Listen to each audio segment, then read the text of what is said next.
Welcome back to the 12 Talk podcast with me, Josh, and my podcasting partner in crime, Mitch.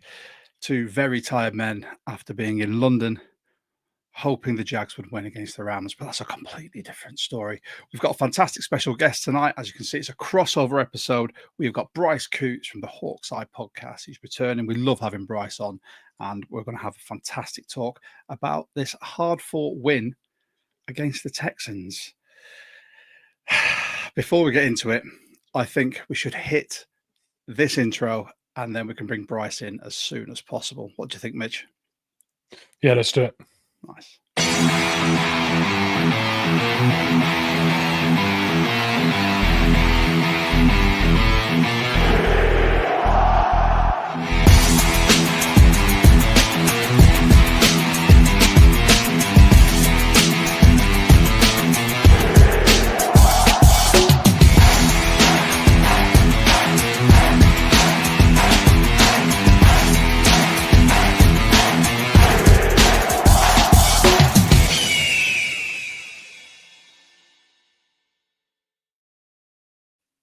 Back at it again. We'll bring Bryce on very, very soon. But Mitch, how are you doing? How are you feeling? Tired. Tired.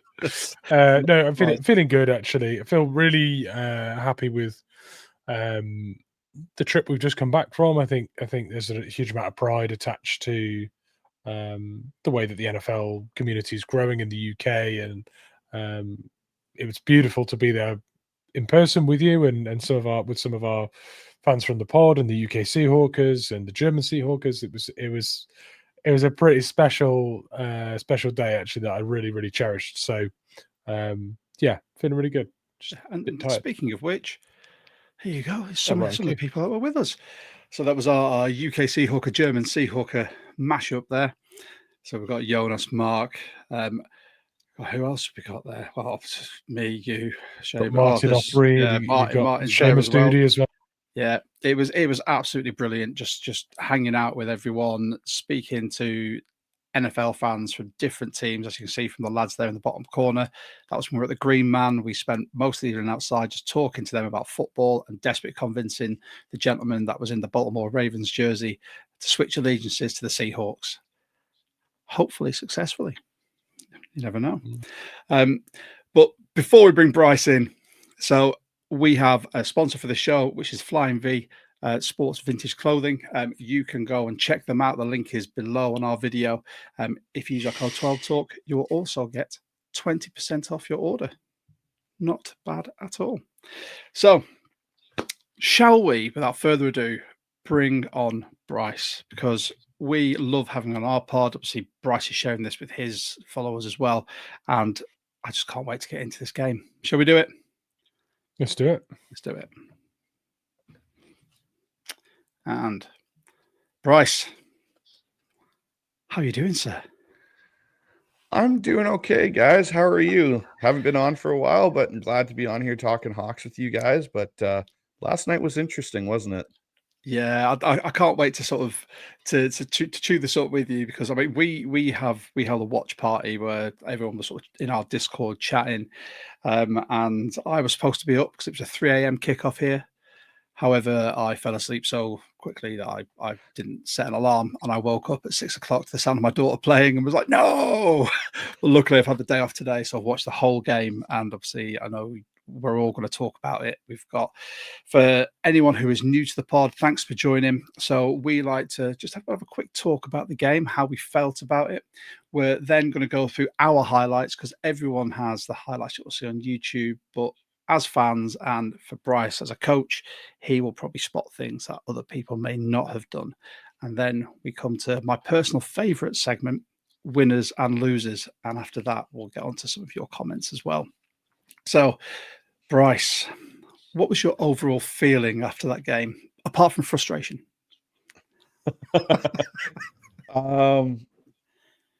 Empty. I felt empty after that game. And the reason I say I feel empty after that game is that, to me, was a situation where you had an opportunity to really put a statement out to the NFL of how good you are.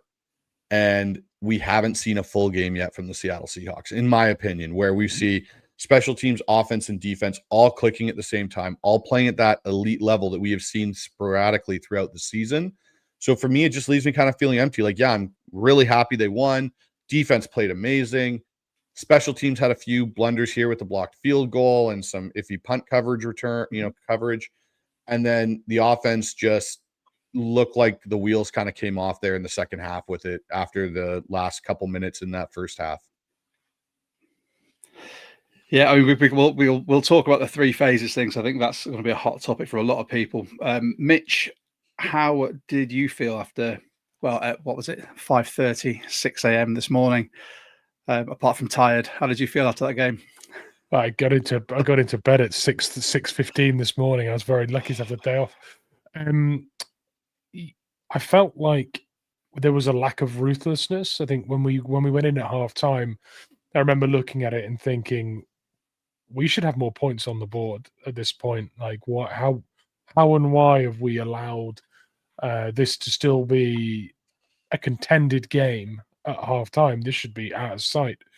And that didn't really get any better in the second half. You know, we continued to leave the door open ajar for them to potentially snatch it. It would have been a heartbreaking way to lose a game if we'd have somehow managed to do that. But I think you also need to understand that there are key pieces missing on defense as well that are due back after the bye week. And when you really look at what's happened over the last 3 or 4 weeks, we've managed to win games without those pieces, and with players like Okada and Drake Thomas, really, and Kendrick Bourne, DeMar Kendrick, yeah. The other DK. These aren't household names, is the point I'm trying to make. Yeah, exactly that. So these guys are stepping up, and we've managed to get over the line. So we've tested the depth of the roster.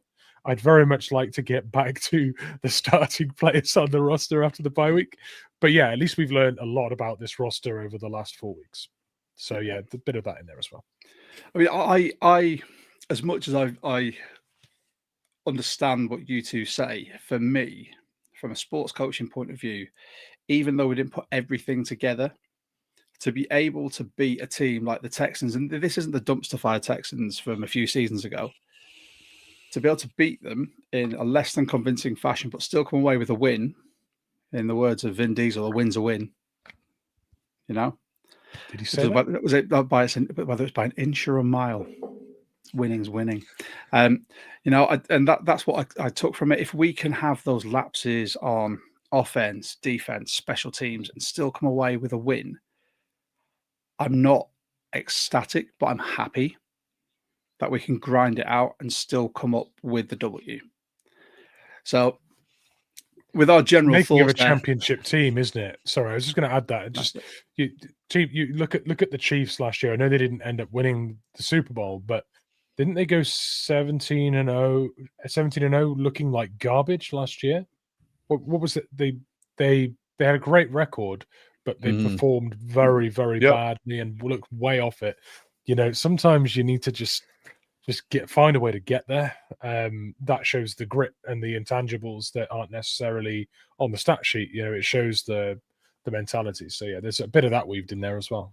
Yeah, just grinding it out, and you know, that was sort of the biggest thing. And I mean, I think we'll get to our highlights first, and then obviously we can have a chat about them. I just want to say thanks to everyone who's joining. There was a few people that we met in London who were kind enough to talk to us, even if they weren't Seahawks fans, took a sticker, subscribed to the pod, and it's great to see some of you guys in the comments.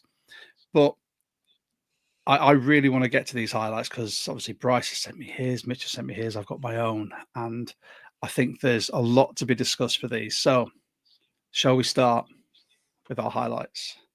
Bryce, you go first, my friend. So my first highlight of the game is obviously the JSN touchdown, and the reason isn't so much because it was a touchdown for me. It was you got to see the toughness and the ability of Sam Darnold as a quarterback now to hang in the pocket, literally having Anthony Bradford, who is not a small individual, be shoved into his lap and throw a ball on time into a tight window for a touchdown. And those are throws I don't think we've seen Seahawk quarterbacks make for a very long time here. Like Geno had moments where he'd stand in a clean pocket and rip one in a tight window and it was great. The amount of times I think we saw Geno try and do that same thing and that ball ended up in the other team's hands happened at far too much of an increased rate for us as Seahawks fans and cost us some games, especially in the red zone. To see Sam do that and put it in that spot with Stingley in coverage on JSN, that to me was one of my highlights in this game because that just showed me, okay, Sam Darnold, what we saw in the Jets, what we saw in Carolina, that is another lifetime ago. The Sam Darnold we have now in the sample size, which I think is over being called a sample size. This is just who Sam Darnold is now, and I'm so thankful that is our quarterback. And it's not the first one he's made this year. You think about the Torrey Horton touchdown as well against Tampa Bay, where he literally had, I think it was Charles Cross and Gray Zabel being dumped into his lap, and he managed to send that dot into the corner as well by the pylon, which I thought was just, it was a beautiful throw, and it's very much the same vein as what you're talking about here. And the fact that JSN had Stingley's number pretty much all day, barring an interception, I think it's proving now that JSN, there's not many more superlatives that we or other podcasters or Seahawks sort of personalities can say about him. He's just, he is on the verge of being in that elite category. After this season, I think if he carries on this way, that is the way people are going to talk about him. Mitch, what did you think of the TD there? Yeah, it was a thing of beauty. I think one thing that Darnold's been doing really well is putting the ball in positions where typically only our player can get the ball. There's dropping the ball in buckets, and there's back shoulder throws, and there's all that kind of stuff. But when you really look at it, a lot of the time they're not calculated risks. They are just nicely positioned balls that are coming out on time. And he's decisive and confident, and he's got that synergy with his targets. It's looking really slick. There will be interceptions along the way. We play a game. Well, we don't play it, but we watch a game played by highly competitive individuals. People will make plays. People will force pressure upon your quarterback, and mistakes will happen. These are things that you expect. Where we've come from with the amount of turnovers to touchdowns, this feels pretty great, I've got to say. and it's in no small part due to the fact that he puts the ball where there is 80% chance we'll get it and 20% they can get it, or it goes off, it goes out of bounds. That is great quarterback play, and we're seeing it every week now. And like Bryce says, I'm glad he said it.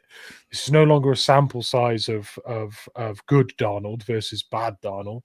I think this is what Darnold looks like in a well-coached team with good players around him. We saw it in Minnesota. We're now seeing it in Seattle. The boy can play. He can play. And it's not a sample size anymore. This is just what Darnold is when he's looked after with a good roster and coaches. Agreed. And it's just nice to see, isn't it? After his trajectory in the NFL, being drafted so high to then hitting the absolute lows and being the starter / backup at Carolina, and then just it's on the up and up, and I can't wait to see it progress even more. Bryce, you had another highlight, didn't you? Oh yeah, it was the fourth down stop. The run defense is just, it's playing at another level right now. And so glad you brought up the run D. But that whole group, and I think one name that's kind of getting forgotten in that group right now, because you talk about Leonard Williams, you talk about Byron Murphy, you talk about DeMarcus Lawrence, you talk about Ernest Jones, it's Jarran Reed. Jarran Reed, in my opinion, I think he is probably in the best shape he's been in as a Seahawk in his career right now, and he is making some phenomenal plays. They're asking him to do a lot when it comes to first down, run stopping, and that he shot it. He completely shot that fourth down and basically just went right under the guard, was in the backfield, and literally made the running back bounce that right into Byron Murphy's lap. It was a thing of beauty. And that to me, again, is just, you're seeing this unit playing so well together. And there isn't necessarily a top edge player to add, that needs to be added to it. You've got a good group. This group's working, and they're playing phenomenal football right now. Agreed. Mitch, what do you want to say about the D-line? Because I know we spoke about it over the weekend as well. Yeah, I think the best compliment you can probably make for this D-line now is that the best way to add to the group is by adding to the defensive back room. You can, honestly, just make the quarterback hold that ball half a second longer on average, or a third of a second longer on average, and watch that team of defensive ends, D tackles, and edge rushers get home even more than they already are. Honestly, I think the personnel we've got fits the scheme perfectly. We rush with 4 more often than not, and we're getting genuine pressure, not just something that scores as a pressure on whatever metric you're going by.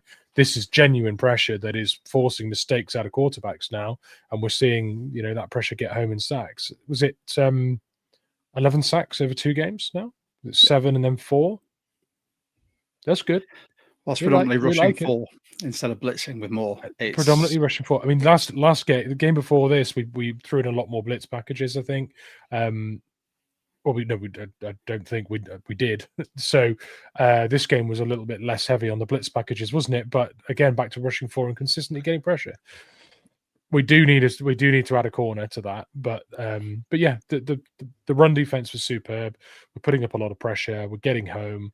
And players like Murphy are really starting to look superb in there. And I couldn't agree more on Jarran Reed, by the way. There's a reason we've got a channel in our Discord just purely for appreciation for Jarran Reed, because he just feels like an underappreciated man for so long.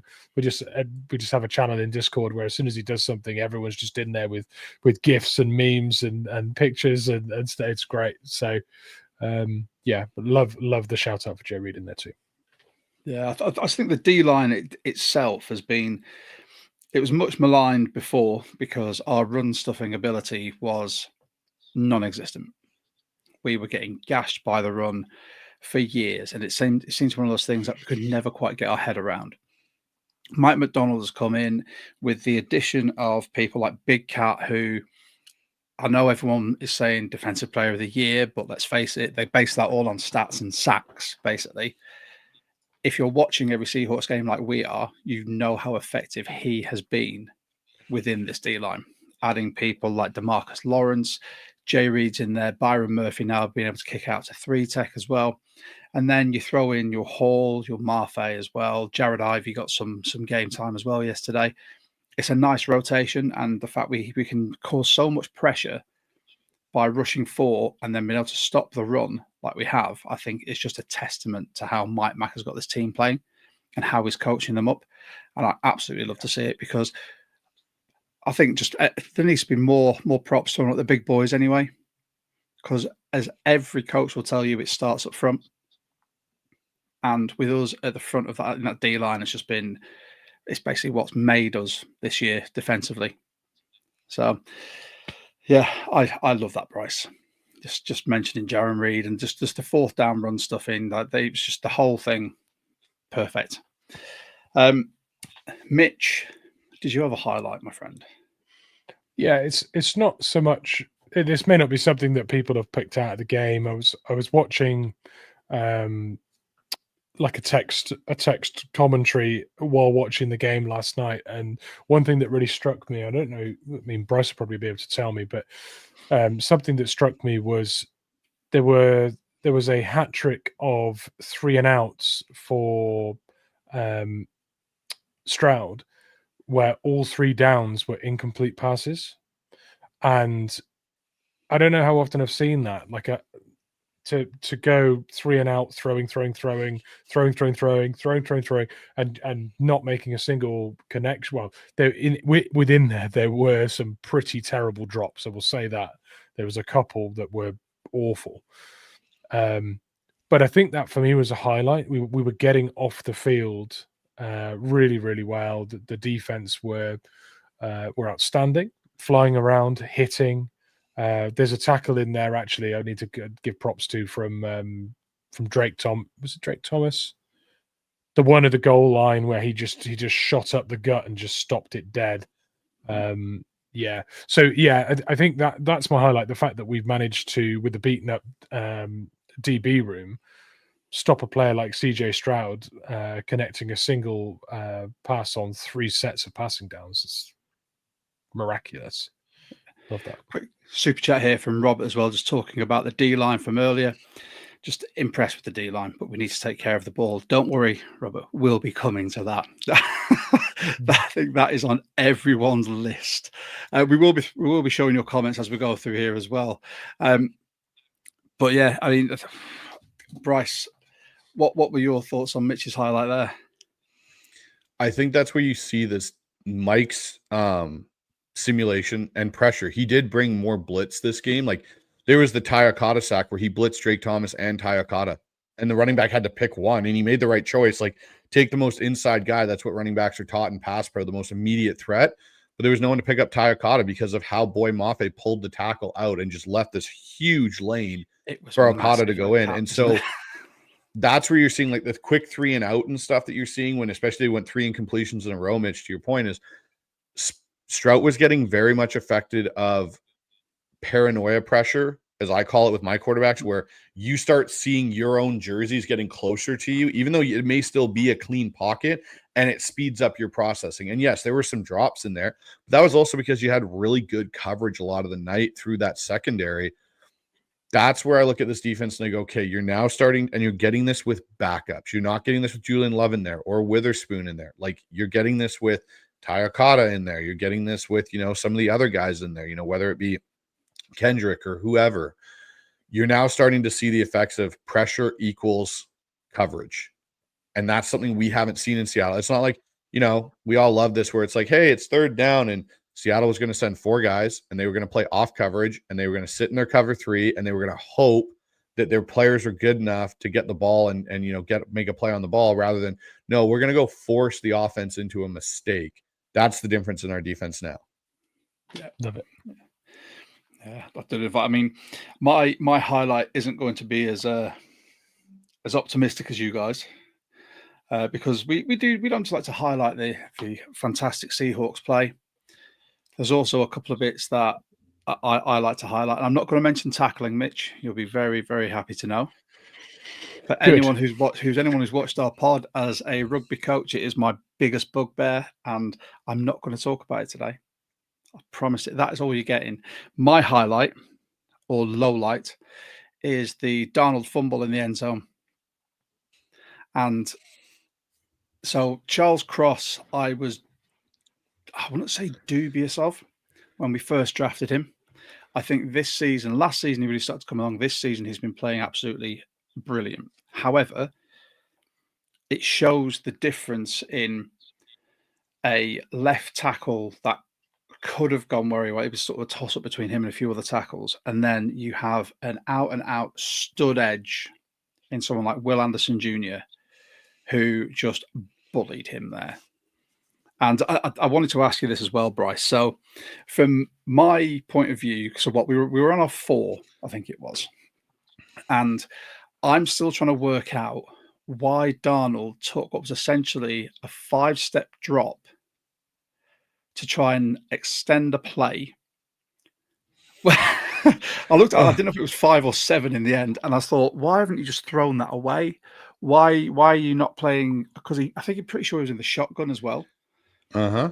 And why didn't you just play it directly under center and try for a quick dunk or get a running back going? Can I tell you who I want to blame for that play? And that's Clint Kubiak. That was a sequence of 3 plays that drove me nuts, because I figured that's what he was going to do. And I was doing my play-by-play show with Brandon Kane, and I almost threw my mouse across the room, because it's you're on your 4 and you don't go run in the same spot twice and then put yourself in 3rd and long.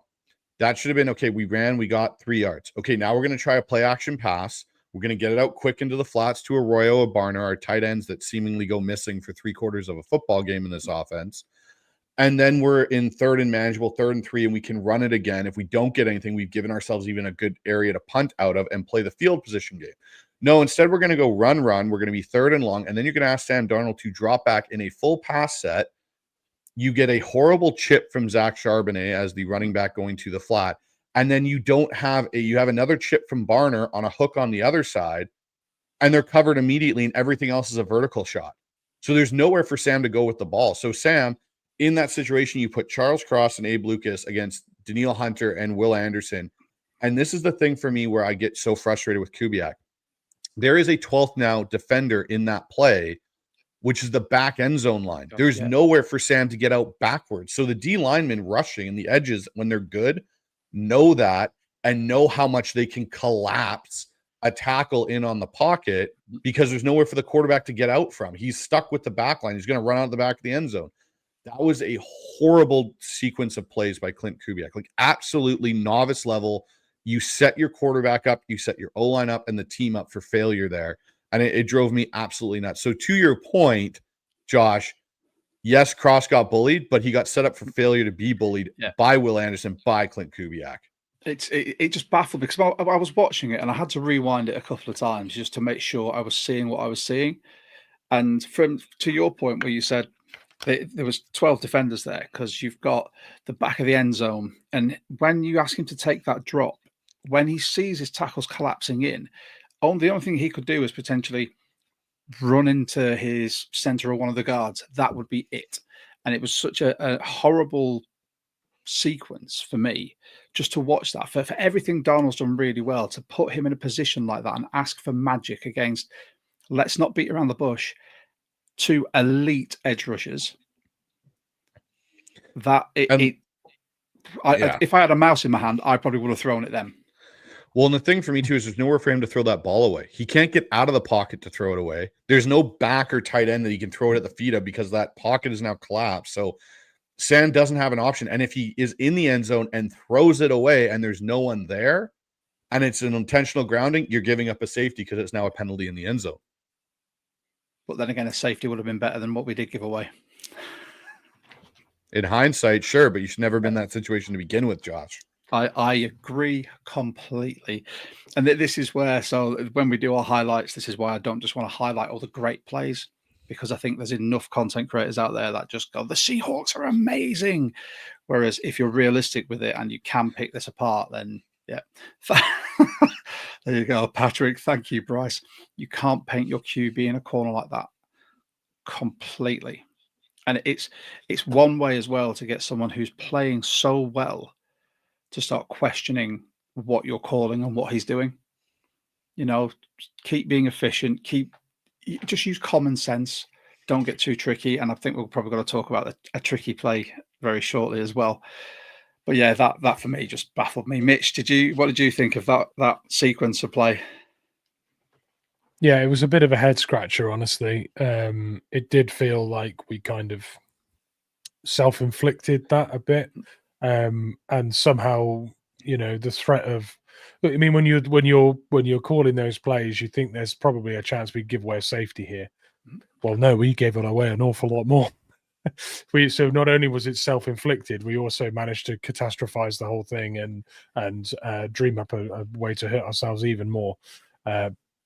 Point there from John, exactly. Safety better than a TD. They probably thought, worst case scenario is a safety. No, worst case scenario, that's going to be a touchdown.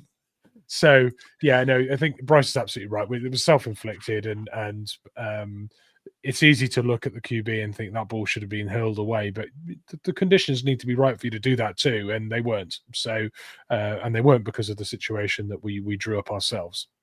Yeah, 100%. Can I add one point to that though? That a point about our quarterback that impressed me was the minute we went back on offense on the next play, he hits a 40-yard strike down the sideline to JSN.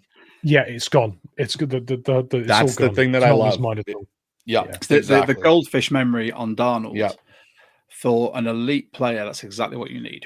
Anyone who's played sport before, the one bit of advice, sage advice my dad always gave me as one of my coaches was, if you do something wrong, don't linger on it. Make sure it's better the next time. You need to have that short memory, because you see these quarterbacks in the league that are so downtrodden now with awful play calling, throwing to awful players, having to throw behind an O-line, which is basically Swiss cheese. And their confidence is gone. It's very hard for them to have a short memory when every single memory is awful. It's like constant PTSD. And I think that's one thing. And I know obviously you're going to talk about Kubiak as well. And I think Mitch wants to sort of say something about him as well. But I think that's one thing that Kubiak has been able to do. He has had some blips, but genuinely his play sequencing, I think I've found, has been very good. He's able to scheme people open as well. But yeah, that was my highlight or low light, if you will. He's okay at scheming people open if it's not their birthday. I'd say that. Or just asking people we'll get to run. Yes, we will. So I just very, very quickly want to shout out, and I understand this is a crossover pod, but for ourselves at 12 Talk, we have teamed up with the Robin Cancer Trust. They are a UK and a global cancer charity that specialises in germ cell cancer, which is ovarian and testicular cancer. So if you've been affected, by all means, there's something to check out.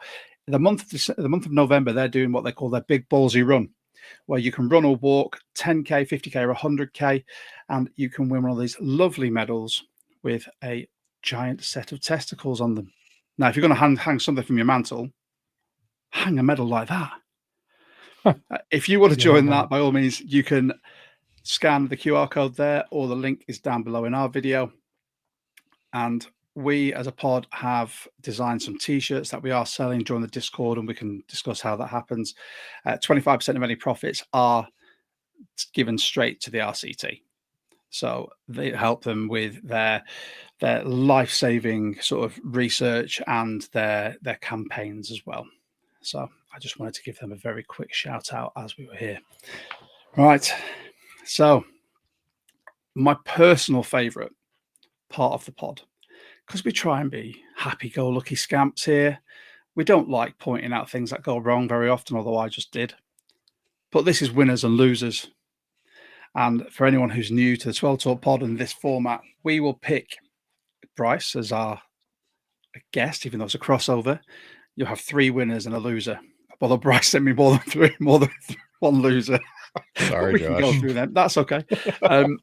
But you can talk about why you wanted to do that as well. So I know from a coaching point of view, there's something you wanted to say. And then Mitch and I have got some winners and losers as well. So Bryce, kick us off. Let's go with the winners first, and then we'll go from there. Who's your first winner, mate? It's Drake Thomas.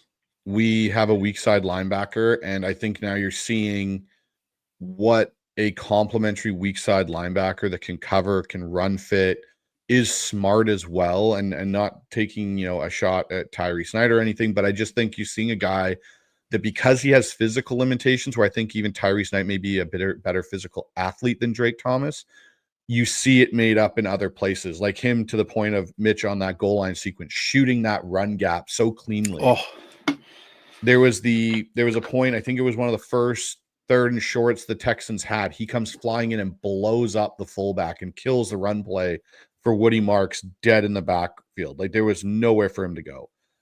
And then he's all over Schultz at different points throughout the night when he's in coverage on him. Like, there was the one 3rd down play where I'm pretty sure if the guy had caught the ball, but Drake Thomas fought through the entire play and ripped it out, it would have put 4th and 2. And I think the Texans are going for it there in the second half to try and build on the momentum they had. Drake Thomas, I think, is now your starting weak side linebacker. I don't think it's a question. And I've said for a while with the, what happened to Tyrese Knight, I think part of it too is this playbook might have gotten a little too much for Tyrese Knight. And knowing his assignment, knowing his drop spots, knowing where to be, Drake Thomas to me is the player that, John Schneider and his personnel group decided they wanted to go get. And the Raider fans were super upset when we pulled him off the waiver pile when they cut him, and why they cut Drake Thomas. No one could understand it. That to me is a player now that you're seeing fully committed to Mike Macdonald's scheme. And he's my first winner because I'm just so excited. We have 2 functioning linebackers in there that can do the things that need to be done. I have been blowing the horn for Drake Thomas for the past few weeks, and the other person is one of your winners as well. So I'm extremely happy now that, because a few weeks ago there was people just picking holes in everything he did, and let's not get it twisted. He was practice squad cut, signed by us, put on the practice squad. We've kept him in the building for a reason. He's not one of these 1st, 2nd, 3rd round draft picks who will be able to slot straight in. He's had to learn, and there's going to be growing pains. But I think the one thing that he is able to do is learn from his mistakes, and he does it so well that now you're seeing his game really come alive. I think his communication with Jones was fantastic. The effort that he puts into every single play is one of the reasons why I've been shouting him out for the last few weeks. You can see the effort, even though sometimes it doesn't always come to fruition. The effort with which he plays will make a difference, because when he hits, and his coverage ability is fantastic. He always seems to be around the ball. He's got a solid technique in contact. I won't mention the T word though, because I've made a promise. I think you're completely right. I think we've now got a will linebacker there that's been in the league long enough to know how the scheme's going to work. Well, the funny thing is he's only been in the league 1 year longer than Tyrese Knight, which is a interesting thing. And you got to think too, this is the thing that blows me away about Drake Thomas even more, is he basically lost a year because of that injury. And then he had to kind of prove himself to Mike Macdonald and that staff. And the thing that really blew me away was last year in the preseason, we didn't really know what happened to Thomas's rookie year. He kind of went, he had this knee injury. It was lingering. He didn't really go into training camp in Mike Macdonald's first season. And then all of a sudden, the last preseason game against Cleveland, I'm sitting there, and Dan Viens is actually across the field at the other point of Lumen. And I'm going, we both love Drake Thomas, and we both go, he's out there on defense, and he's wearing the green dot, calling plays in the final preseason game. And that, to me, was the light bulb went on. Like, he has proven something to this entirely new coaching staff that had no reason to believe in him, that he fits their scheme and what they're going to do. And he hasn't practiced really. And they're already throwing the green dot on him and saying, hey, go call defense in this preseason game. And to me, that was the selling point, that he's one of Mike's guys. Like, he's a Mike Macdonald guy. Yeah. Cerebral. Yeah, the green dot. That's exactly where I was going. Yeah, we're both picking up the same point. I think the green dot shows a couple of things, doesn't it? It shows confidence from the coaching staff in your ability as a communicator. It shows the confidence in you as someone that understands the scheme and has a good grasp on the playbook. And it also shows that they don't just think that you are a chunk of meat that can be a tackling machine at linebacker. They rate you as a thinking, cerebral player, and that is exactly what you need in the brain of that defense, which often is those linebacker spots. So yeah, there's a huge amount of faith in Drake Thomas. And when we looked at the roster at the beginning of the year, we were in the offseason, we're like, oh, we're going to need a middle linebacker, we're going to need a weak side linebacker. Well, it was pretty clear the coaching staff did not agree, because it was radio silence. There was nothing, there was no rumors that we were going to do anything like that. Shock horror. They believe in Drake Thomas, and now I think the fan base is starting to as well. Great comment here from Patrick. Thomas is an effort guy. Everything I've read, heard is he's constantly communicating and asking questions. Hard work and effort. It's all you can ask for from someone who is trying to solidify themselves within a starting lineup. And yeah, absolutely love him. Who's your second one, Bryce? Who's your second winner? So my second winner is Riq Woolen. I know it's going to cause you to have to mute myself. So this is what I'll say for Riq and why he's my second winner. That looked as close as we've seen to rookie Riq Woolen in probably the last 2 years. There was, and the best play, there's two plays for me that stand out. One is the deep shot that CJ Stroud took on him. He was like 40 yards down the field. Riq in the past 2 years has panicked in that situation. He's pulled, he's done something, he's caused himself to get in a PI situation or whatever it is. He didn't panic. He trusted his position, ended up, the ball was underthrown, but he ended up in the right spot. Didn't cause a PI, didn't give them any momentum. Great. The other one happened earlier in the game where they threw, I want to say it was to Marks in the flat. Mm-hmm. And Riq Woolen came flying up and completely laid the boom on the back and knocked him about 3 yards back. And for me, that was where I went, okay, something might have clicked in Riq's head. And to be honest, what I think it is, and I'll be honest, is sometimes it's the realization of football mortality. You have these injuries. He's had the shoulder. Now he had the concussion. He missed a game. And it's that thing of you kind of get to sit back. You get to watch yourself and actually just not have to worry, okay, I'm watching myself to get ready to play. No, I'm out. I'm just going to watch what I've done on film all week and try and get better. And I think that's maybe what's hit Riq a little bit is the realization of, yeah, you know what? I'm not playing good. And the way that Mike's even talked about him in the last week leading up to this was how well he did in practice, the things he's working on. And I also think for Riq, and this is something I think gets a little bit forgotten about too with him, is we're talking about a guy that got converted in college, receiver to DB, and everyone wanted to say, oh, because of his size and his metrics, he's an elite version of Richard Sherman. That was the word, remember, coming into the rookie season and everything, because of how well he performed. And the thing that I held back on that was, I don't know if he's got the football savvy knowledge yet that Richard had. That's what made Richard great. It wasn't the length. Yeah, that was an added bonus. Richard was so smart. He knew where routes were going to be. And that's something for Riq I don't think he's developed. And then to go from Pete Carroll's style of playing corner to what Mike Macdonald wants for a young player that is still in some respects learning the position, that's a drastic change. And I think Riq's been thinking too much. Last night we got to see Riq not think and just play again. That's why for me last night, Riq Woolen is a winner. As much as it may cause you pain, Josh, for me to say that, that's why I picked it. I will eat enough humble pie when a player that I have universally panned plays well.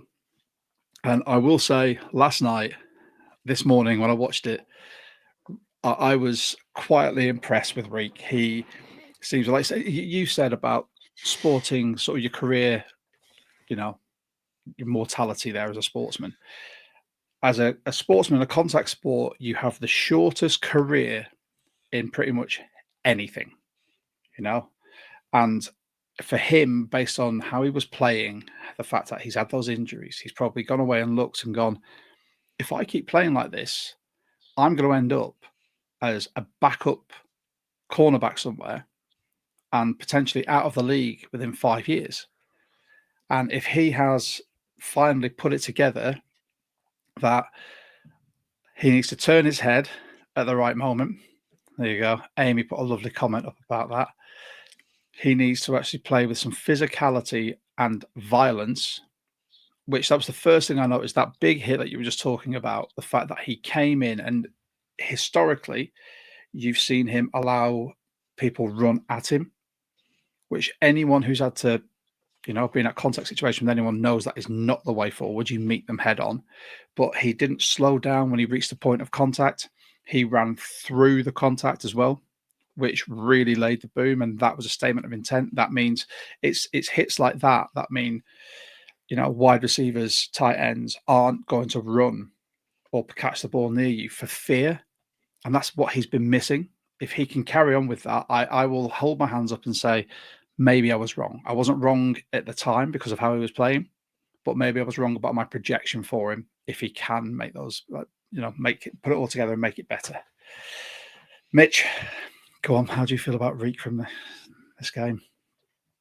Well, I would I would have had him down as my winner if neither of you two did. I think it was really nice to see the willingness in the tackle, not just throwing his body in the way. He genuinely was putting himself into tackles to stop players with half decent technique, and a willingness to really drive through the opponent. I think that's been missing. There's been too many arm tackles and sort of like it hasn't looked like he actually wanted to take a risk and put his body in on the line at all. So yeah, that was really good. And I starred that comment from Amy about turning his head around, because watching the game with some of the members of our Discord last night or this morning, 3 a.m. One of the first things when that moment happened, there was Jonas said it. I think Danny might have said it in the Discord as well. Like straight away, he got his head round and he actually made a break on the ball late there. And we should not be surprised to see a player that was hailed for breaking on the ball and making plays and being a ball hawk in his first year. We shouldn't be surprised to see that. But it did look like, okay, he's back doing some of the stuff that really helped him in his breakout year. So, yeah, great shout on that, Amy.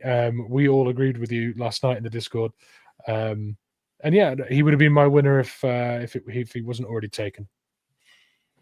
Yep. And then, Bryce, you've got one final winner Well, I'm just going to say I seem to have a really good track record of picking under the flyer safety guys for the Seahawks to move into that position and have them go there. And so, This is my guy too. Okada, like he has become a very reliable plug and play starter in that defense. And for me, I think what you're seeing, like I know a lot of people a few weeks ago were like, oh, he's so out of position. He's so bad. Well, you got to give the guy an opportunity to actually get continuity playing with a Kobe Bryant, with, you know, some of these other guys in this defense. Like just plugging a safety in there sometimes doesn't work. And I know a lot of people are like, well, why isn't DeAnthony Bell out there more? DeAnthony Bell can't do some of the things Ty Okada does. Ty Okada is a much better player at not trying to do everything. And that's what Mike Macdonald even said in his press conference today was when someone asked him about Ty and like why Ty is playing so well, he goes, because he's not trying to do everything. Ty Okada is a very cerebral safety, and like his knockdown on the goal line, again, perfect position, knocks the ball down. I think he thought he could have picked it, which was, you know, potential, but he was great on his blitz, timed it perfectly with Drake Thomas to get his one sack that he had multiple opportunities at pass breakups. And I know there's times where, you know, people see guys running open and the safety comes over and makes the tackle and they're like, oh, well, he was supposed to have him. That's totally his blown assignment. No, your safety is your last resort. So he's probably cleaning up somebody else's bust in the coverage, most likely. Okada to me has become a very reliable, if Julian Love's out for a week or out for a couple, as we've seen, a guy that you can plug and play, who's a smart football player, very much like a Drake Thomas, that'll come in and do what he needs to do to get the job done. Yeah. Again, just like Drake Thomas, I was singing his praises, and every time we've seen him in preseason, I think he flashes and shows what he can do. But like you said, the consistency of playing around people is what's going to make him better. And I think being able to play next to Kobe more frequently in these high pressure situations against a different offense really, really helped him. I mean, that tip in the end zone was just chef's kiss. Again, we're going to say it again, effort. The effort to get across there, the athleticism to jump over, stretch out that hand, and tip it away was outstanding. I'll say no more on Ty Okada. I'll just stand. I'll sit here and smile because it's nice to know other people are paying attention to. Smile and cough. I was just going to mention there seems to be a little bit of history repeating at safety for us, and I think I've got the name right. But go back 3 years, maybe think about 3 seasons. Is it Ryan Neal that ended up leaving us and playing for the Bucks? Yeah, went to Tampa, yeah. And he waited for his opportunity, and then every time we saw him out there, it was like, well, he can tackle. Oh, yeah, he can cover. Oh, there's a sack. Like, and it was like, you ended up looking back at it and think, he can kind of do it all. And then suddenly he's the starter in the team, you know, and when injured players are back, it's like, didn't really mind this Ryan Neal guy playing instead of Jamal Adams, and we're paying a lot of money to Jamal Adams. What is this? What is this newfound confidence I have in our depth chart? Well, history is repeating. I think Ty Okada is becoming a very similar kind of situation for us. But I just thought I'd give the flowers to Ryan Neal as well, because if he ever made his way back onto our roster as a backup safety, I'd be so comfortable with that. And we've done it before. I think there's a lot to be said about our depth. There's a lot of conversations that I can see going on over YouTube about who we should trade for. And by all means, we'll have that little conversation at the end. But first, let's Mitch, give me your winner. I will finish on the losers. But Mitch, did you have a winner? I don't remember who my winner was. I feel like we'd spoken about everyone, but do you remember who my winner was? I'm going to check. I committed to one, and I'm gonna stick with it. Nwosu was my winner. I love this, and he wouldn't be everyone's winner, but when he was away, Derek Hall, Boye Mafe flourished. Right, they were both outstanding. He's come back, and I think a lot of people wouldn't have been surprised to see a cut or a trade. People forgot how consistent Nwosu was, holding an edge, keeping contain on quarterbacks, whilst also possessing a very good ability in pass rush as well. And last night, I genuinely thought Uchenna's back. That is Uchenna doing Uchenna things, and he did it all night. And unfortunately, it's an injury to Derek Hall that's probably accelerated that return in terms of snap count and everything else. But I thought Uchenna was outstanding, and I love to see it because he was always a favourite. And also, he'd start to become a bit of a fan favourite, Uchenna. And then it's 3 injuries, wasn't it? There was the one in preseason, then there was the hamstring injury, then there was the torn biceps injury he had, or triceps? It was biceps. So yeah, he's had a rough time. He's taken his opportunity, and he's now starting and looking like a premium edge in this league. And happy days. My winner, Uchenna Nwosu. Bryce, thoughts on Uchenna? Uchenna looks like pre-injury Uchenna again. And yes, I think it's going to be... He does. He does. And that was the thing. When he came into that Cardinals game and you saw the impact immediately, I went, okay, let's see if we can do it another week. And we saw it in Jacksonville. And we saw it even against, the Buccaneers game, as much as that was a downpour or downfall of that defense for that game. You saw Uchenna still being in the backfield, still creating pressure moments. And you saw what he did in Jacksonville. And then you saw it again. Like, Uchenna's back to being who we knew Uchenna was when he earned his contract extension. What'll be interesting is to see, and this is my little hot take. I think after the bye week, I think the guy that you see had the lowest snap count out of that rotational group is Boye Mafe, because you're not taking Uchenna off. Derek Hall was performing better than Boye was prior to the injury, and DeMarcus Lawrence is my honorable mention, by the way, of a person that I think needs to be talked about more. There you go. John's put it there. Mafe has to be the loser, not just this game, but all season so far. He's disappeared in defense. He flashed sort of in this game. I think there was the PD wasn't there. There was, there was a couple of flashes of what Uchenna can do or what Mafe can do, but it's not consistent anymore. And it's starting to, become a little bit of a hindrance, to be honest. Like when you think about, we have that full complement of edge rushers back, where's he going to fit in there? Because he doesn't generate consistent pressure. I don't think he's become that weapon like he was in year 2. He's sort of taking that, and dare I say it, Darryl Taylor role of being the speed rusher off the edge, but not getting home. And I hate saying that because I really like Boye Mafe, but on performance and based on what we all see now, that's kind of the role he's taking up. And if that continues, he's not going to be here next year. I'll say this about Mafe. I think you're seeing why he struggles as a 4-down lineman pass rush group. He doesn't really work well. Like, he needs a blitz. He needs an ability to get a bit of a mismatch somewhere and exploit that. That's where he excels. And that's where we saw in that game stretch where he had, what was it, like 8 sacks in a row or whatever last year? 7 sacks in a row or something, wasn't it? Yeah, 7 sacks. Yeah, it was something like that. But it was because he was getting these opportunities and mismatches on like running backs or, a chipping tight end that was trying to, like, you don't see the same effect of when you see the stunts run by Jaron Reed and Byron Murphy and Leo on the inside getting, home. Derek Hall, even though he hadn't produced a sack, Derek Hall was collapsing pockets on his own. Like, he was taking Trent Williams in week 1 and running him into Brock Purdy. Yeah. Trent Williams probably the best left tackle of this generation of players right now. That's where you don't see it. I think they keep Mafe around this year. I don't know if they trade him unless they get a decent return, but I don't know if you're spending big bucks to keep Boye Mafe around next year. No, I don't. I think people like that that'll pay him that.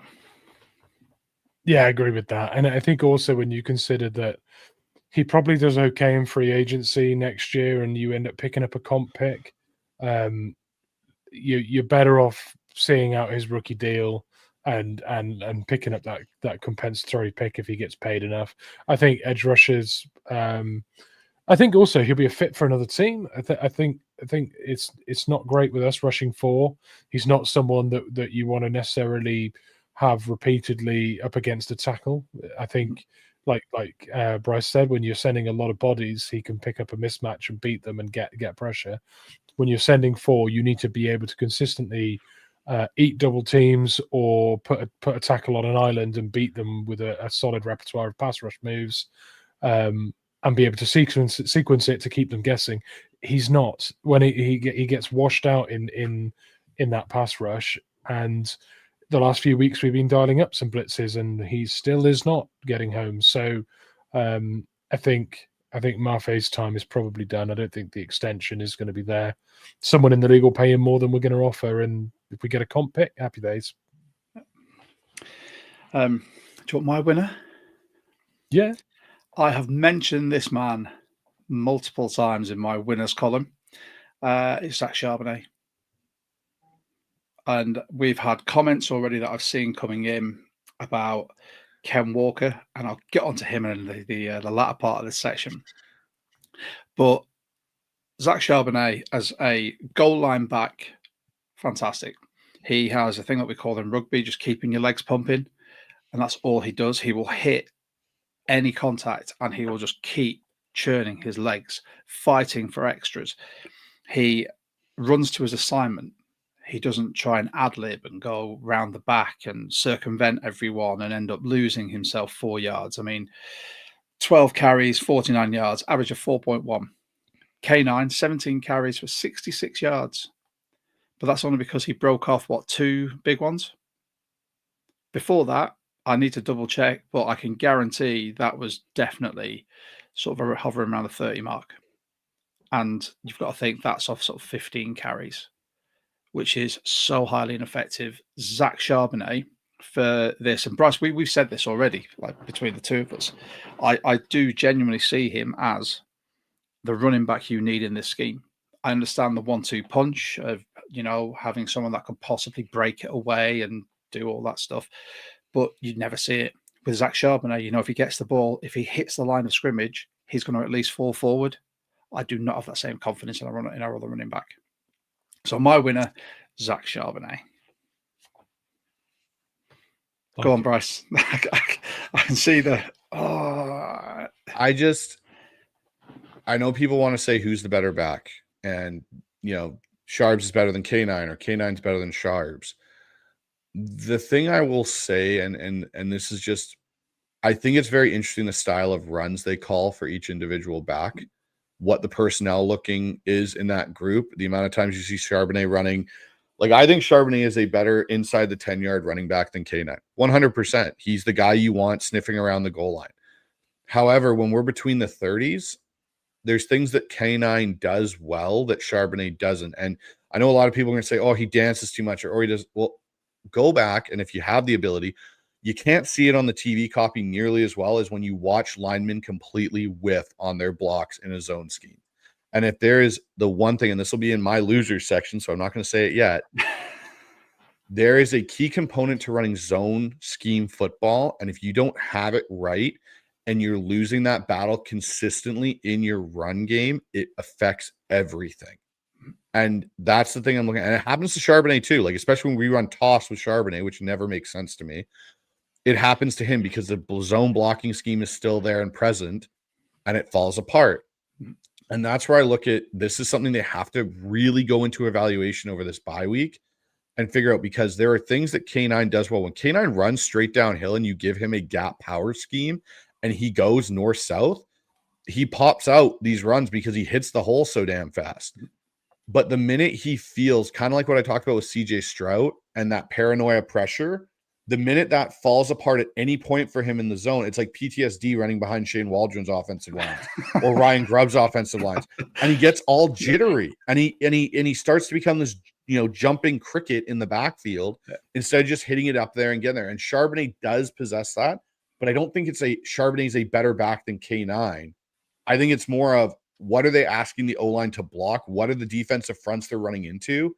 And what scheme are they trying to actually run? And that's where I think this week, and I think Mike Macdonald even alluded to it a little bit in his press conferences in his show today, they got to figure that out because it's not working what they're doing. And I don't think it's as simple as Robbie Utes comes back and all of a sudden they're, great. Because look at what happened when they played Pittsburgh. They started to figure it out in the second half of what K9 does well. And all of a sudden, K9's ripping off these yards. And everyone's like, oh, that's the K9 we remember from the rookie season. And then this leads me into my whole big issue with the offensive scheme. I was going to say, this is a great segue for your loser, though. Yeah, it is. Hit us with your loser. Go on. It's Jalen Sundell. And I am one of the biggest hype guys, as Mitch knows, of Jalen Sundell. And I really like Jalen. I think he, is a okay player. The more I've watched his all 22, the more he, to me, is a bigger reason this run game is failing than Anthony Bradford, than Abe Lucas, than the running backs. Because when you're running zone, there's one common denominator. And this is why Clint Kubiak talked about it when he got hired, how you need to have an elite level center. He used that term. I think it was on KJR's interview. You need an elite level center. The reason for that is when you're running zone, no matter which way you go, that center is the key point of making sure that zone wall holds. And if he at all gets beat across his face or shoved back, the zone breaks because you're working on a 45-degree angle to get to the second level. When your center cannot get the push, it throws off the backside of your zone and it leaves a huge gap on the front side of your zone between the guard and the center. And that's where your linebackers shoot. And how many times have we seen linebackers this year when we're running zone shoot through and they're in the backfield just as our backs, whether it's Charbonnet or Canine, getting the ball, and they've got to make a guy miss 3-4 yards deep in the backfield? How often do you see that happen with Christian McCaffrey? How often do you see that happen with Kyron Williams? Or, Todd Gurley when he played for the Rams way back with McVay's group? You didn't, because you got an elite level center or a very high quality center that can hold that. They're the linchpin of that offensive line on zone blocking. Gap and power scheme's a little bit different because you're going north-south more than you are going east-west. And that doesn't require you as much to be necessarily as synced up in your targeting. When it comes to zone, you have to be on your points and you cannot lose your one-on-ones. Because if Sundell loses his one-on-one, which happened multiple times last night, then the play gets stretched out way too far and the back's trying to keep getting around that corner and you can't get around it and they run out of room with the sideline. That's why I think you got to look at, and I said it on my show, if I'm sitting there in those coaches meetings and John Benton's there and Rick Dennison, I think you start splitting the reps 50-50 in practice, and maybe Olu has to be a guy that you bring in, because unless you can trade for the guy that I want them to trade for, which is Jackson Powers Johnson, and put him at center. Olu, I think, can do a little bit more because he anchors better and he's proven he's a good run blocking center at points. I think you got to give him a shot. He's also a college award winner.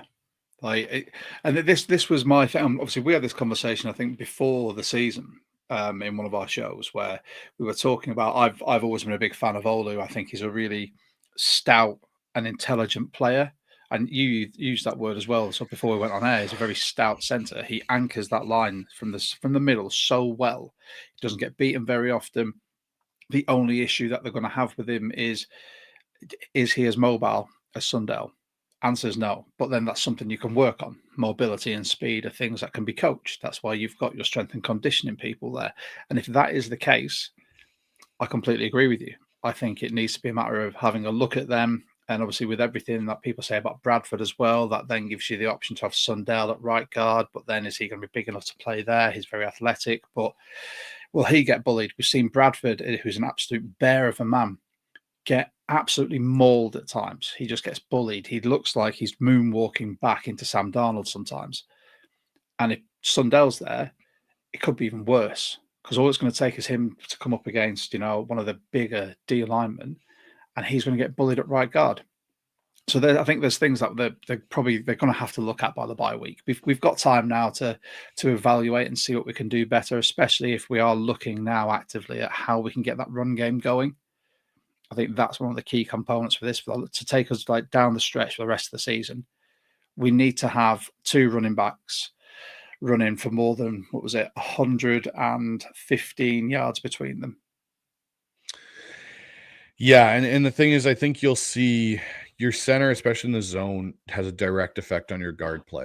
It does. And that's the thing as well, where I look at, some of the run gaffes that we've had with Bradford in the run game, where I've looked at and gone, like, how has he gotten so much worse as a run blocking guard? There are times where I look at it and go, okay, yeah, Sundell did not engage enough on the guy, and Bradford couldn't get off to the second level, because a lot of it's, duo 2-second level, right? So you're running wide zone right, and you've got a 3-tech to the right of the center. The center's got to get hands-on control there on the inside shoulder, and that guard's turning him on the outside shoulder to climb to the second level.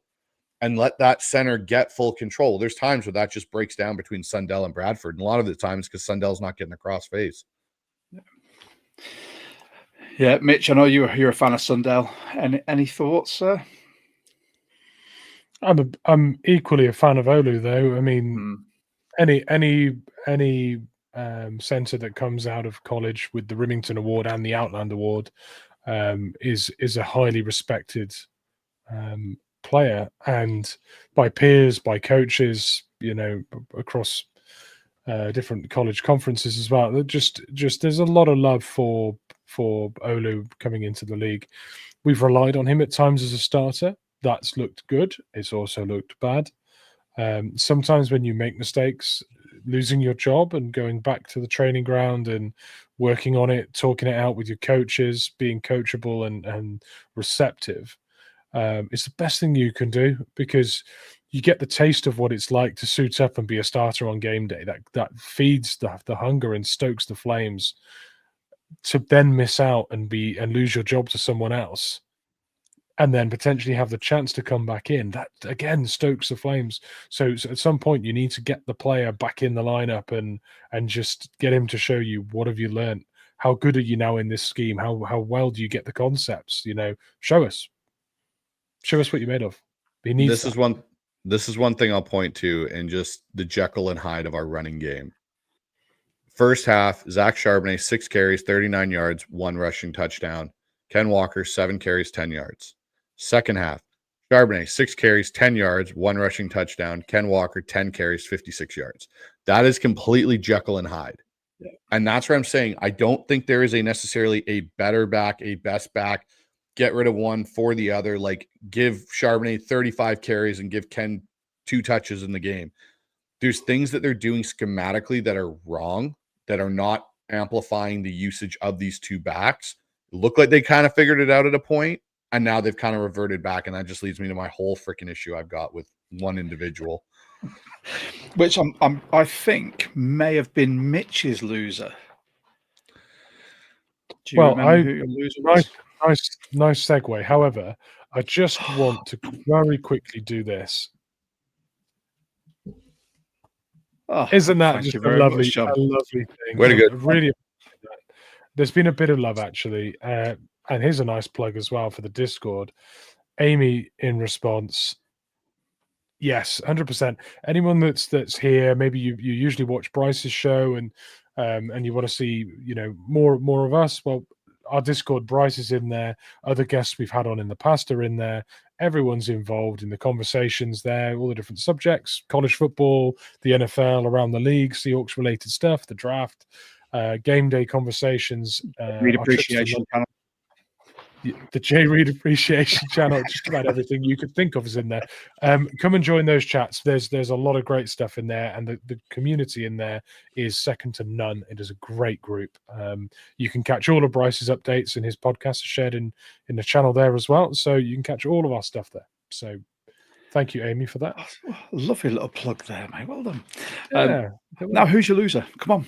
Who's my loser? Let's get to it. So I've got Kubiak as a loser here, but also I have him down as a winner just a little bit. And I want to just say, I'm about to tell you that I think he was a loser in this game. He was the biggest loser in this game for me. However, I do just want to just caveat that by saying in red zone now, there's a certain level of confidence I have in our offense where I didn't have that at all last year. So I think Kubiak in the red zone has filled me with confidence. However, I feel like Kubiak has this like self-sabotaging like thing where he'd be like, I'm calling quite a good game. What's Jalen Milroe doing? Should we get him out here? It's like, just get Jalen Milroe out here. This is going too well. Oh, do you know what?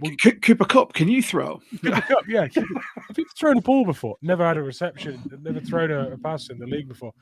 You could do it though, right? Yeah. Just okay, interception. Great. He's never completed a pass in the league. Yeah, and we've already spoken sort of ad nauseum about that sequence at our own goal line earlier in this pod. That's obviously a glaring, problem from the game. But the Cooper Cup thing and the recent weeks with Jalen Milroe, I feel like Kubiak, just when he just gets to the point where he's convincing people, and it's like, oh no, yeah, we've done one of those again. So yeah, it's getting a bit tiring, honestly. So cut it out. God, Bryce, I'm just going to sit back and let you take. You're the OC, mate. Go. There is no continuity in our freaking offense. It drives me absolute nuts. He can sequence, like he sequences plays really well, but continuity throughout the whole game.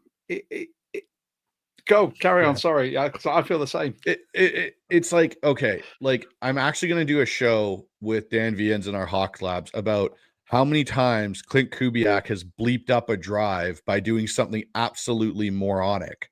And there's more times than not he's done it, even like in games we haven't lost.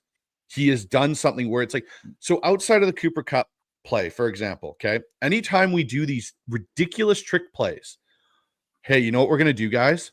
We're going to line up Charbonnet in the backfield, and we've never done this all year. So no, the defense isn't going to notice that Ken Walker's lined up tight in the slot, and we're going to do a reverse toss to Ken Walker and lose 10 yards, and we're in 2nd and 20 now. That's the idea. That's what I'm going to go with here. That's where we're going to get some momentum. Like, what are you doing? Like, if you've done it at least 3 or 4 other times in 3 games, don't just walk Ken Walker out. Yeah, we're going to put him in the slot right now, guys, and no one's going to freaking notice. Like, you're going up against NFL DCs, not freaking, peewee level coaches who coach 9 and 10-year-olds that might, or dads that are probably like, oh, I think they did that once. No, like they study the film. Like it's so infuriating to me sitting there and going like, okay, we've got the number 1 quarterback statistically right now in the NFL, the number 1 receiver. We're marching methodically down the field, and he's just hit JSN on this great outbreaking, blaze out. But yeah, we're going to put Cooper Cup in, and we're going to run a reverse to Cooper Cup. And the key is we're going to throw a 7-yard drag route to JSN. We're not even going to go for the end zone. We're going to throw a 7-yard drag route that Sam Darnold clearly can't throw. So we're going to give it to Cooper Cup to do it. Like that means, like, at least when Schottenheimer or Bevel called those things, like, oh, hey, we're going to pitch it to Doug and Wilson's going to roll down the left sideline. We're going to throw it back to Wilson for a touchdown. Mm-hmm. Okay, that makes sense. But usually you use trick plays to kind of build some momentum because you're not moving the ball well and we need to spark something. No, it's like, cool, where's the self-destruct button? Where's that big red button I'm not supposed to push? Let me push it right now. And that's what he does. He just sits there and it's like, I'm going to push the big red button because it's big and it's red and I want to see what it does. Let me see what it does. It just, there were some awesome comments that came in. I don't know if Mitch, you want to put some of there's 2 comments that came in about these. And I had to chuckle. Exactly, Mitch Milroe. You're going in. Oh, he's inactive. Coop, throw it. Yep, exactly. It's compulsive, isn't it? Yeah, I completely agree. It was baffling to see. These cute players on offense just they need to freaking stop. Yet, absolute drive killers. And when you listen to Mike Mac's post game conference as to why they did it, they were just saying, "Oh, just trying to keep the momentum and keep them guessing." I was just like, "Keep the momentum by doing what you're doing." Yeah, exactly. This isn't Little Giants. Well, I'm just trying to think in my head, how many times did, Tom Moore sit there with Peyton Manning and Tony Dungy and that team and go, wow, Peyton's really moving the ball. Hey, Marvin Harrison, are you ready to run a reverse pass right now? We're going to take the ball right out of Peyton Manning's hand. Like, what are you doing? Like, let Sam keep doing. Don't take the ball out of your quarterback's hand, the guy that's supposed to touch it every play, unless you are 100% certain what you're about to call is going to work.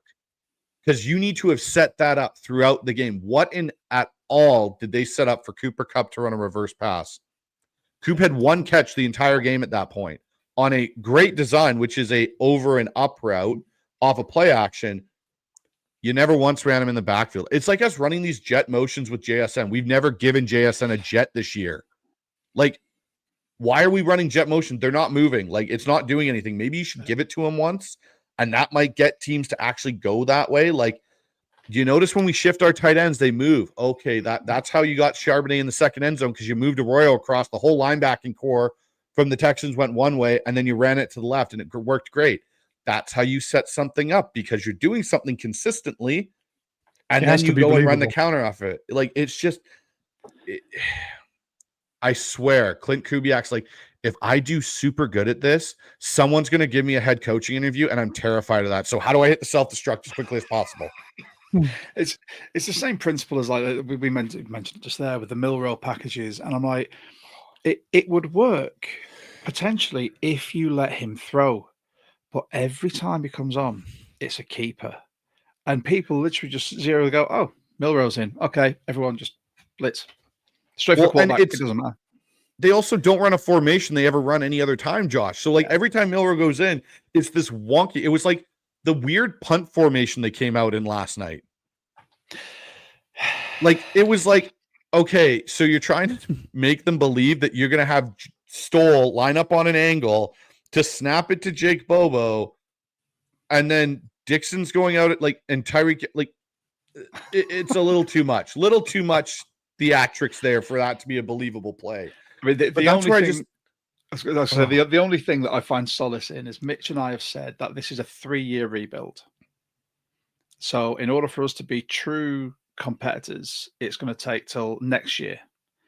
I want to say this year, Kubiak is trying to get in his bag, see what works, and take one of his like 85 pens out of his hat and just start striking through plays and go, no. But next year, at least I know not to run that or to adjust that. But that's all I'm holding. I'm hanging one of my many hats on that. That's purely it. But at the moment, I'm just looking at it in frustration and disbelief. And the other thing that drives me absolutely nuts with Kubiak, and don't get me wrong, I love what is happening with JSN. I love it. It is phenomenal. You got other weapons in this offense's passing game. Stop freaking not using them. It drives me nuts. I want to swear so bad, but I will not because I know the rules. But like you use Arroyo on that first drive, and he's completely wrecking the matchup against the linebackers for the Texans. Oh, well, you know what? We won't throw another ball to Arroyo until there's 2 minutes left in the third quarter, guys. Like, it's like he's got these timestamps of when I'm going to come back to this player. Like AJ Barner. Oh, yeah. You know, Barner's been tearing it up, but in the red zone, he's gotten a few too many touchdowns down there. I'm just going to forget he exists. Like 88 just doesn't exist. And it's like Cooper Kupp, like people are talking like we need to trade for another viable weapon. You have them. You just have an offensive coordinator that clearly cannot devise anything to actually use those individuals. Like, the amount of times you see these max protect calls, it's like, for God's sakes, your O-line's actually pass blocking well. Leak Arroyo out. Like, I would love to see them come out. Now, hear me out here. Run Barner down the seam. Run Arroyo across the field underneath Barner. Run JSN on a comeback and run Cooper Kupp on an in. Guess what? I guarantee you Barner Arroyo is going to be wide open on that play because you never throw them the ball, so no one knows they actually exist. They only think you got one receiving target. The issue you've got is like because JSN's playing so well, it's like you stick with the hot hand, but then Barner's a hot hand. Arroyo hasn't been given the opportunity to be a hot hand. We know historically that Cooper Kupp is a hot hand, but it's like I think Kubiak looks at it and goes, "Well, we're winning games with JSN. Let's just keep throwing the ball there." And I get the frustration, I really do, but I'm just trying to be the optimist that he will learn after the bye week, will come out and you'll start seeing the ball spread around to where it needs to be and all will be right with the world. If it isn't, then, well, that'll be a fun wrap-up pod at the end of the season. Mitch, have you given us your loser yet? Yeah, it was Kubiak. We've been talking about it for 20 minutes. There we go. Sorry. Sorry. I'm sorry. I was spontaneously going to combust here about Kubiak. I almost did last night. I think I've said my piece on Ken Walker.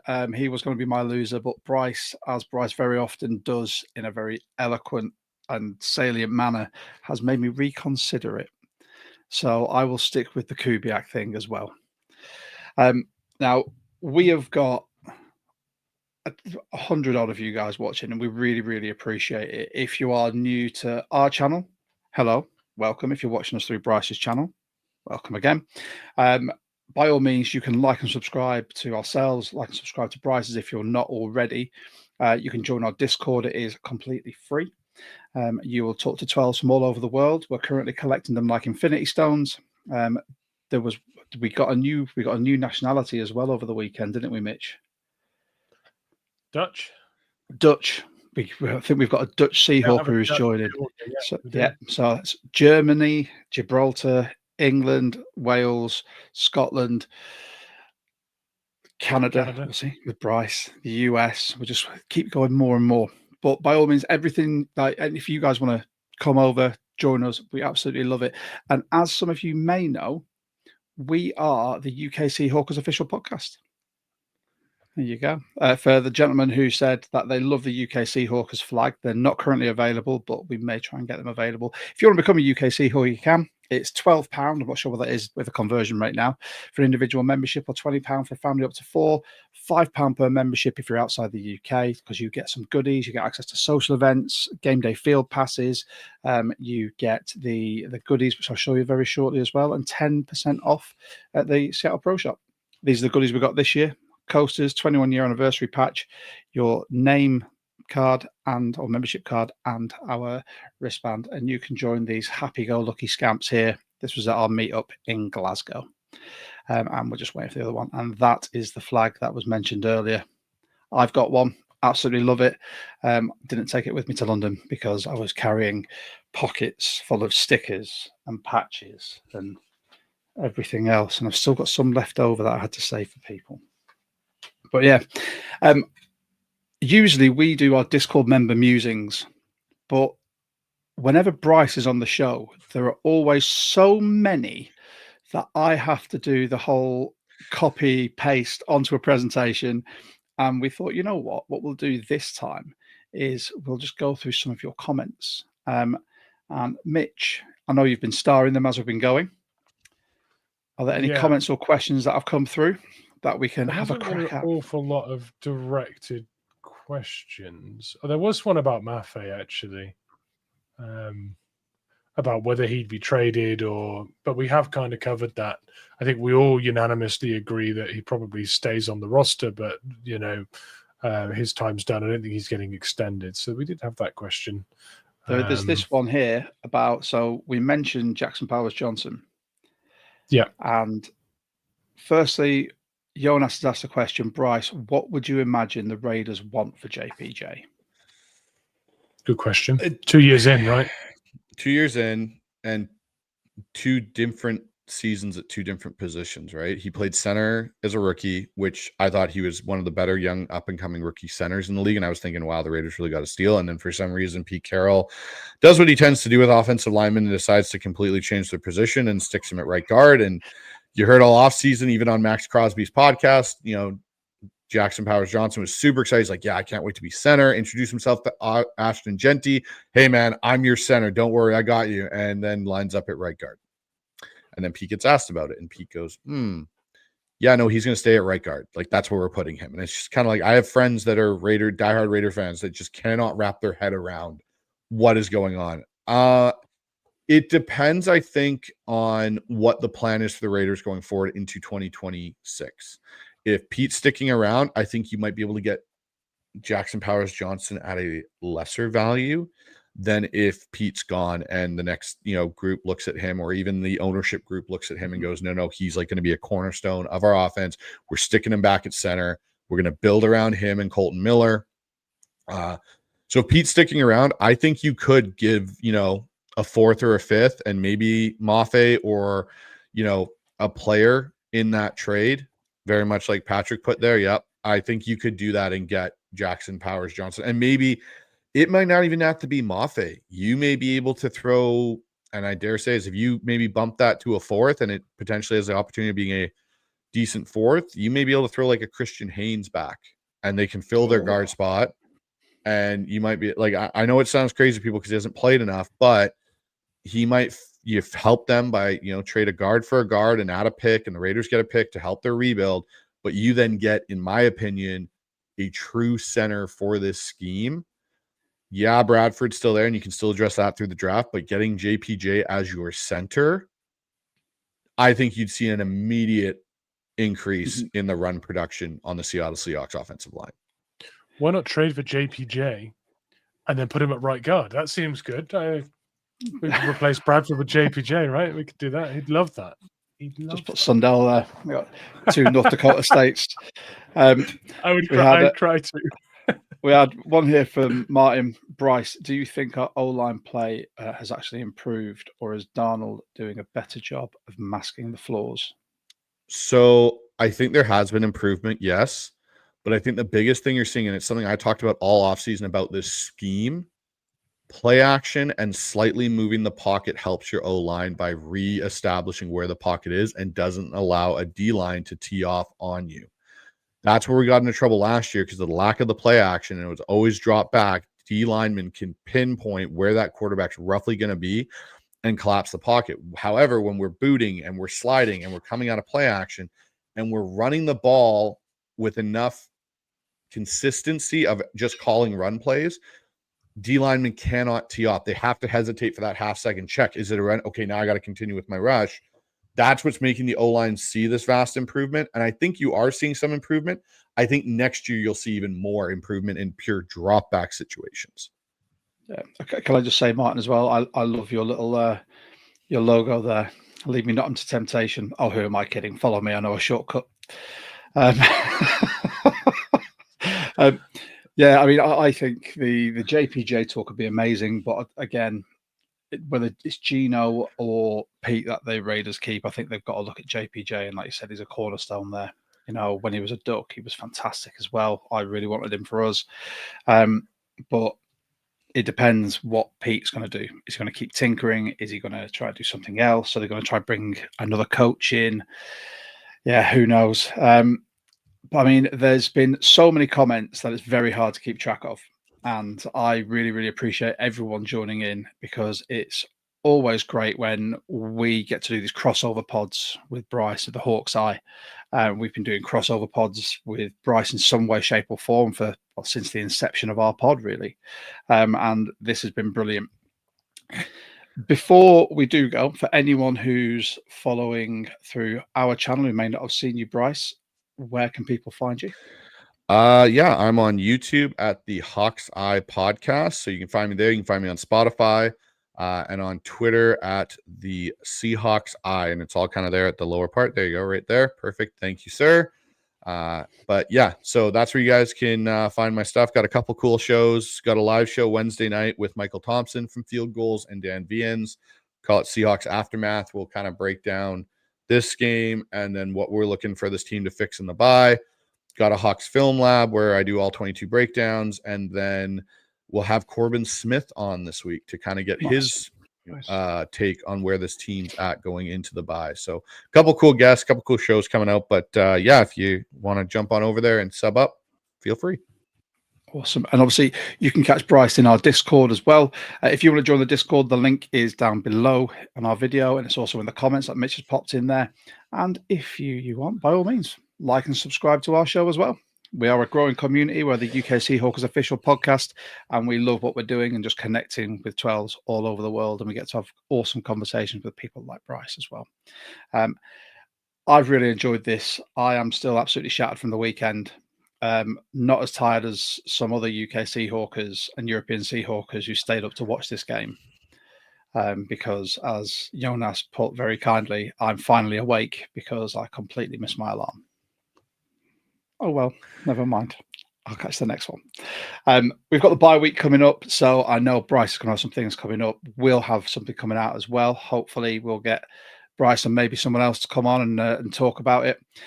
You can join us on either of our platforms. It has been an absolute pleasure podcasting for you guys. Thanks so much for joining. And are we going to try it? Is it going to happen this time? We're going to try it. We're going to try it. Are we going to succeed? Will it be successful? So we try and finish on a Go Hawks on the 12 Talk podcast in unison with our guest. So, gentlemen, I will count us down from 3. Are we going on 1 or like after 1? We'll go right after 1. Okay. Are you ready? From the 12 Talk pod, from the Hawks Eye pod, thank you very much, everyone. Enjoy your bye week. And on 3, 2, 1, go Hawks.